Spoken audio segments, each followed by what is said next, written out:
এই ক্লাসটিতে তোমরা দারুণ একটি জিনিস শিখতে পারবে, সেটি হচ্ছে এই গহ নাম্বার উত্তর করা।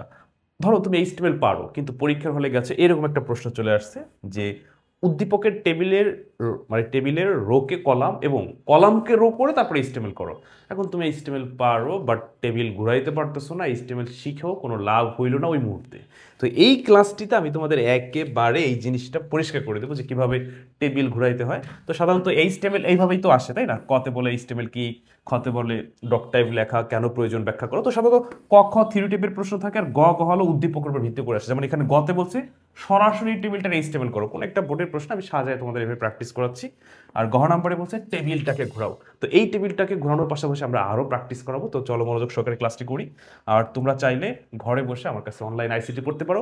ওই ক খ ভর্তি হওয়ার সঙ্গে সঙ্গে সাজেশন দেওয়া হবে, পুরো বইয়ের বেসিক ক্লাস দেওয়া হয়, আর প্রতি সপ্তাহে একটা অধ্যায় শেষ করা হয়। যেমন এই সপ্তাহে এইচটিএমএল শেষ করব, এর মানে আর করাবো না এমন না।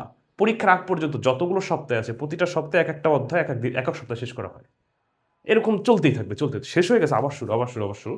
তো মনে করো যে আইসিটিতে কোনো সমস্যা হবে না, বিস্তারিত জানতে আমার এই হোয়াটসঅ্যাপ নম্বর এসএমএস দিও। মাসিক কোনো বেতন নেই, সব পারবে ইনশাল্লাহ। আচ্ছা, তো যেটি বলছিলাম যে এই ক্লাসটিতে আমরা টেবিল ঘোরানো শিখবো। চলো এই টেবিলটা যদি আমি তোমাদেরকে ঘোরাইতে বলি, এই টেবিলটার আগে আমি আরো একটু সহজ টেবিল দিই। দেখো তো এইটা পারো কিনা। ধরো আমি তোমাকে বললাম যে এই টেবিলটা ঘোরাও, 1 2 3। বললাম এই টেবিলটার রোকে কলাম, কলামকে রো করো, তারপর এইচটিএমএল করো। এখন তুমি এইচটিএমএল পারো কিন্তু টেবিল ঘুরাইতে পারতেছো না। আচ্ছা, আমি করার আগে আগে আমার সাথে সাথে প্র্যাকটিস করো তো, ভিডিওটি দাঁড় করায় দেখো তো পারো কিনা ঘুরাইতে। এটা কেমনে ঘুরাবা? এই যে এমনে ঘুরাবা। প্রথমে টেবিল নিলা, এই জায়গায় কলাম আকারে এক এক ঘর দখল করে, মানে 2 ঘর দখল করে আছে। তাহলে এখানে এবার যদি বলে যে রোকে কলাম বা কলামকে রো করো, তাহলে কি এই এক যেহেতু কলাম আকারে দখল করছে, এবার সারি আকারে দখল করবে। এই যে সারি আকারে দখল করলো, এই জায়গায় তোমাদের একটা প্যাচ লেগে যায়।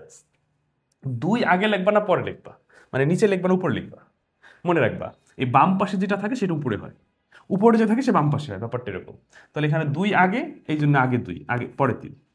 আগে তুমি উপরে 3 নিচে 2 দিবা। এই ভুলটা অনেকে করে, কিন্তু এটা করো না এই ভুলটা। যাই হোক, এইটা কি বুঝতে পারছো কেমন টেবিলটা ঘুরাইলাম? এইটা যদি তুমি বুঝে থাকো তাহলে এবার এই টেবিলটা ঘুরাইতে পারবা।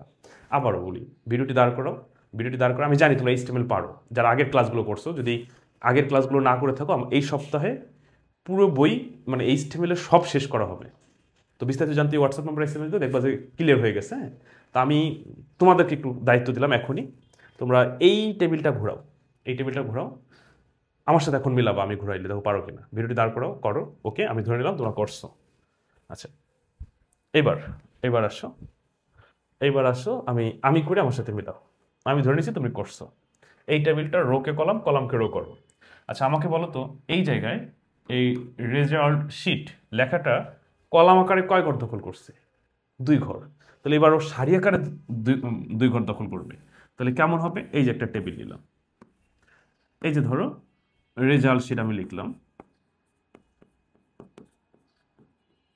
Result sheet. ওকে, কয় ঘর দখল করছে? কলাম আকারে 2 ঘর, এই যে সারি আকারে 2 ঘর দখল করলো। এই পর্যন্ত বুঝছো কিনা? আচ্ছা, এবার রেজাল্ট শিটের নিচে নিচে কে কে ছিল? Name role. তাহলে নেম রোল উপরে যাবে, তাহলে এখানে যাবে নেম, এখানে হবে রোল। আর নেম রোলের সামনে অর্থাৎ এই পাশাপাশি এই জিপিএ কয় ঘর দখল করছিল? 2 ঘর। এবার কলাম আকারে 2 ঘর দখল করলো। এই হয়ে গেল। এবার মানে গতে বলছিল এইটার এইচটিএমএল করো, আর গহ নাম্বারে বলছিল এইটার এইচটিএমএল করো। এইচটিএমএল তুমি পারো যারা আগের ক্লাসটা দেখছো। আবারও বলি, যদি মানে না পারো বা এইচটিএমএল আরো ভালো করে শিখতে চাও, পরীক্ষা সর্বোচ্চ নম্বর পেতে চাও, আমার সাহায্য নিতে পারো। আমার এই হোয়াটসঅ্যাপ নম্বর এসএমএস দিও। তো ঠিক আছে প্রিয় শিক্ষার্থী, সবাই ভালো থেকো। আজকে এই জিনিসটা তোমাদেরকে শেখালাম যে কিভাবে টেবিল ঘোরাতে হয়। ওকে, আল্লাহ হাফেজ। পরবর্তী কোনো ক্লাসে আবার কথা হবে।